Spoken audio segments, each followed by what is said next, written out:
Yeah, you brought up a very good point. I think it's all of the above. I think there's fear, because I experienced that fear when I started out. Is anybody going to read this? Does anybody care about what I have to write? Are people going to pick on the fact that I've never done anything before? But I always say to Yeah. myself, although I have fear of failure with everything that I start, the fear of not trying is greater. The fear of regret to Mm-hmm. me is greater than the fear of failure. Like, I don't want to be 10 years down the line and say I should have tried. Welcome to the YouNeek Show, where we talk about all things YouNeek Studios, African geekdom, and the business of creators.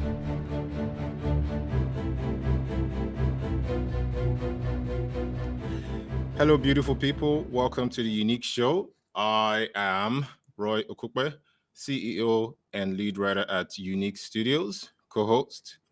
I'm Jay Abaje from the NAIJA Nerds, and also a famously avid collector of original, if possible, signed copies of comic books and stuff created by African creators from That's a all good over one. the place. That's a good one. Good one. All right. My favorite time of the month, week, whatever year is talking business of creators.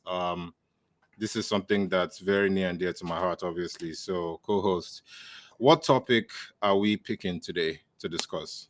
How to get a publishing deal. Oh, nice, I nice. wish we could just tell people step one, this is what you do, step two. But no, there's a lot more nuance to that. Yep, yep, There's a yep, lot yep. more that goes into it. And we're going to be Yeah. breaking down some of the things you need to do and practically do to get ready. And not only get ready for your break, but also position Mm-hmm. yourself to be ready for that break when it comes. So Okay. yeah, Are you ready for this bomb I'm about to drop? Are you ready for this? we are So, ready. the Take it. best way to get a publishing deal. Are you ready? Like, I, I hope you're ready. I'm The already, best I'm already shifting myself. the best way to get a publishing deal is to publish. See that? See. Basically, Roy is Let me telling learn. you the easiest way to do it is do it yourself. No, DIY. no, that's an oversimplification. Let me learn. On a more serious, the best, at least for me, in my experience, the best way to get a traditional publishing deal with like a comic book, and again, I'm not just talking comic book specifically. I believe that this will work for just publishing all around, especially in this day and age, is to self-publish. You have to Mm. be able to show people that you can actually take something from start to finish, put it out there. It doesn't matter if you sell one, 1,000, a million. The process of starting a book, whether that's fiction or non-fiction, but in my case, I'll focus on comic books. Right. Um, is, like I said, is getting it out there, and for people to be able to see that you actually have what it takes to put your work out there, but start from the beginning, go through the process and get it out there. Because the internet, social media has leveled the playing field, right? This is no longer early 80s or whatever the case may be, where it's like people have the excuse of saying, well, I can't reach my fans until I go to a traditional publisher to get my work done. Now, don't get me wrong, I've seen people go directly to traditional publishing, or getting a publishing deal without doing any self-publishing. So I'm not knocking that at all, but that's not That's that's not not who we're so, talking to right now. yeah, not necessarily who we're talking to. I just feel like that's not necessarily something that everybody can achieve. It's like a very, very selective, super talented or super connected person that I believe can go that route. For everyone, all of us, all other people like me, who, like, for me, I didn't go to any place to learn how to write. I don't have any credentials in terms of, okay, I've written this, or I'm coming from this background. I basically am self-taught in terms of writing and publishing. And I'll tell you my own personal stories. Like, We need you to know, get into that. Yeah. yeah, before this whole thing with Dark Horse happened, like, if you followed my career, like, Sorry, pause 1 second. yes. If you don't mind, because this man just glibed before this whole thing with Dark Horse just happened. No, let's excuse me, people. We are listening to someone talk who has successfully negotiated a 10-book publishing deal with Right. Dark Horse Comics. Yeah. Let's not be glib about that. That's an Yeah. impressive feat.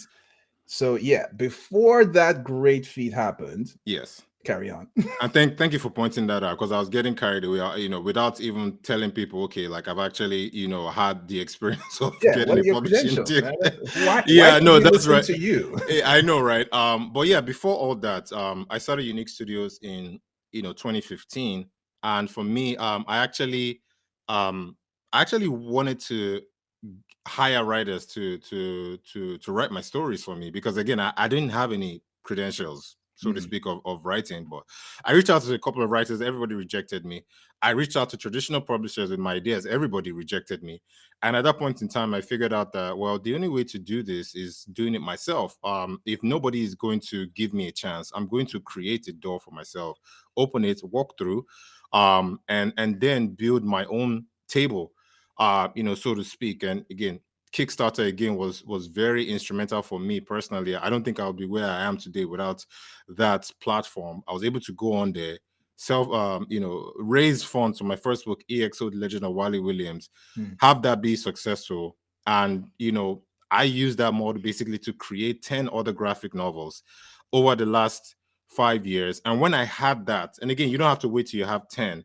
When I had 10, I went to Dark Horse, and my pitch was basically, I dropped all the books on the table, literally, to the person I was pitching to, and I said, "You can't see this anywhere else."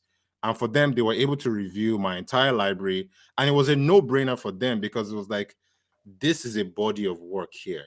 So if exactly. there's anything that any advice that I can give anybody, is, what is your body of work, right? It could be one, it could be five, it could be 10.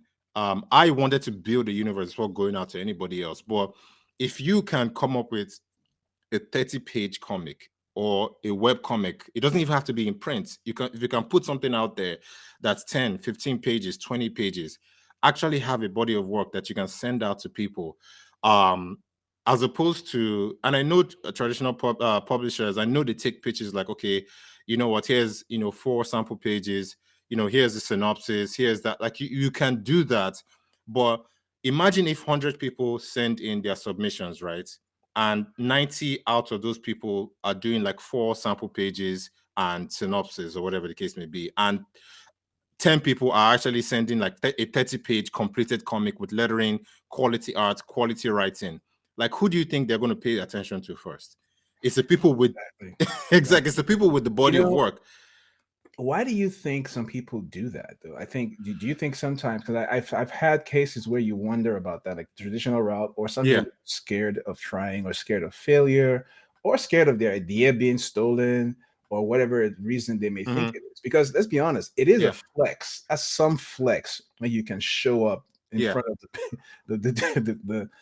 the people you're trying to negotiate with, and Yeah. just drop a stack of work, a stack of books, and say, you Yeah. guys can't find this anywhere else. Yeah. I That's mean, impressive. yeah, you brought up a very good point. I think it's all of the above. I think there's fear, because I experienced that fear when I started out. Is anybody going to read this? Does anybody care about what I have to write? Are people going to pick on the fact that I've never done anything before? But Imposter I always syndrome. say to Yeah. myself, although I have fear of failure with everything that I start, the fear of not trying is greater. The fear Mm, of regret, to hmm. me, is greater than the fear of failure. Like, I don't want to be 10 years down the line and say I should have tried. Should have. And I know there are also people out there, it's like, some people feel like, man, I should have done this 5 years ago. Now a lot of people are doing it. I like to submit to you a proverb that has guided me. The best time to plant a tree was 20 years ago. The next best time is today, right? So Exactly. yeah, if you had if 5 years ago was the time you needed to do it, was the best time, fine. But the next best time to do it is now. Another thing is finances. It's not easy to produce 30 pages of a comic, contrary to what people believe, but there are other ways to get around it. There's a Kickstarter, right, the route, but if that also comes with its own fear of failure, and how do I raise money, how do I market it? But if you don't want to go that route, there's also partnering with an artist, right? You could go 50-50 with an artist as a creator. If you can't draw, or if you're just a writer, partner with an artist, come up with a strong agreement. That's one thing. Come up with a Mhm. very strong agreement that both of you agree on, and that is fair to both parties. And then the two of you build that comic, create that comic, and then go out there. But I think, yeah, finances is a huge part of it. Fear of failure is another part of it. I think also the fact that people get intimidated by creating comics because it's not an easy thing to do. So 30 pages, especially if I've never done it before, I've never written before. But like I say, the internet is wide open to everybody. You can pretty much learn to do anything. There's podcasts on creating comics like this one. There are books out there that you can get, read, can go on Kindle, you can go on YouTube and literally search, how do I make a comic, or how do I, I'm sure our videos will pop up if you do that, Right. hopefully. But there's resources out there where it's not an excuse anymore. So clearly, not knowing how to do a thing is not a hindrance to doing a thing. Yeah. So the question remains: what is the most, or one of the biggest motivators you're going to need to actually get going? Like what fuels? Because I Mm-hmm. think you talked a lot in the past about knowing your why, right? Yes. Yeah. Knowing the thing that gets you up to overcome your imposter syndrome, overcome Yeah. the limitations and challenges. Yeah. How does that, I guess, translate to success? How does that go from this is why I want to do it, Yeah. this is what I'm facing, and then oops, mama, I made it. Yeah, to me, I talk a lot about the why of what you're doing. And I think this translates to not just comics, self-publishing, anything that's worth doing in life. You have to know why you're doing it, because life is full of adversities. It could be in business, it could be Great. in marriage, it could be in, finances, it could be in, going to school, whatever the case. One of the things that I guarantee is that you're going to face adversity in this life. And one thing that helps you through adversity is knowing why you're doing what you're doing. For me, I want to inspire and encourage people to chase their dreams while I'm living mine. That is my why. That's why I wake up every morning to do what I want to do. That's why when I get hundreds of rejections, when I started, like literally, like I said, I pitched to people to come and help me write, come and let me publish, tons of rejection. Like that's what gets me through that part. If you don't know why you're doing something, you're not going to get anywhere with it, because the moment you face the inevitable adversity, the inevitable rejections, the inevitable you can't do it, the inevitable you're not good enough, the inevitable you telling yourself, I can't do it, or I'm not good enough, you're going to face all that. You always have to channel back to your why. And I know that it looks like, oh, yeah, I have the Dark Horse deal now, there's success. And I'm very grateful for that. But I can tell you that sometimes I wake up some mornings and I'm like, I'm not good enough to do this. Like I still experience that. I can't do this. I'm not good enough. I still experience imposter syndrome. Up until this morning, there was something I was dealing with this morning that I was like, man, it's like, am I even right for this thing? Like, am I Wow. good enough to continue to do this thing? And I have to remind myself why I'm doing it. So I think, having that's really what you should start out with. Like before you even go out and do it, just decide, why am I doing it? And one last thing, if it's for money, you're done. If you're Mm, just doing this for money, especially comic books where there's not a lot of money, that's another topic for another day. You're completely done. So yeah, I think it's very important to know why you're doing something, because that's what's going to get you through the inevitable, very, very, very difficult times that comes with doing anything great. indeed. Well, there you have it. The simple truth is three good points to remember. One, the best way to get your own publishing deal, you got to self Self-publish. publish. Number two, when it comes time to get out there and do this thing, basically just do it. Because if you're Yeah, going to tell yourself that you shouldn't do it, yeah, I mean, imagine that the guy who has a 10-book deal with Dark Horse still had to tell himself he's the guy for the job yeah. today. Today, So trust me, it literally. happens to everybody. Yeah, And number three, the importance of your why, having that driving you, motivating you, and getting you up to move past every obstacle can be overstressed. So this has been a great conversation, Roy, as always. Everybody out there, remember you can go to the Dark Horse website. You can find the latest books coming out from YouNeek Studios there. Not only that, you can go to the YouNeek Studios website itself to get some of their other work and get some insight on some of the other upcoming projects they're doing. yeah. My name's Jay Abaje. You can catch me at the NAIJAnerds.com website or at Nuru the Nerd Guru, pretty much anywhere on social media. Cool. And one last thing I wanted to say, I do go into deeper detail. Like I have a course on the YouNeek app called, the Creative Biz Launch. So if you want to hear more concepts like this, go to subscribe.uniquestudios.com and you get more in-depth teaching and coaching. And you also get to read, thousands of pages of comics as well. So it's a 2-for-1. So make sure you check that out. But yeah, Roye Okupe here. Shockingly affordable deal. It's very, very affordable. Literally $3. You can go through everything in 1 month and cancel if you want. I won't be upset at you. But don't do that. But yeah, this has My been fun. subscription is still going. This has been fun. If you guys have any other questions about what you want us to talk about, put it in the comments, and hopefully in the next segment of Business of Creators, we can talk about it. But until then, guys, take it easy. I never know what to do, whether it's peace or bye, guys.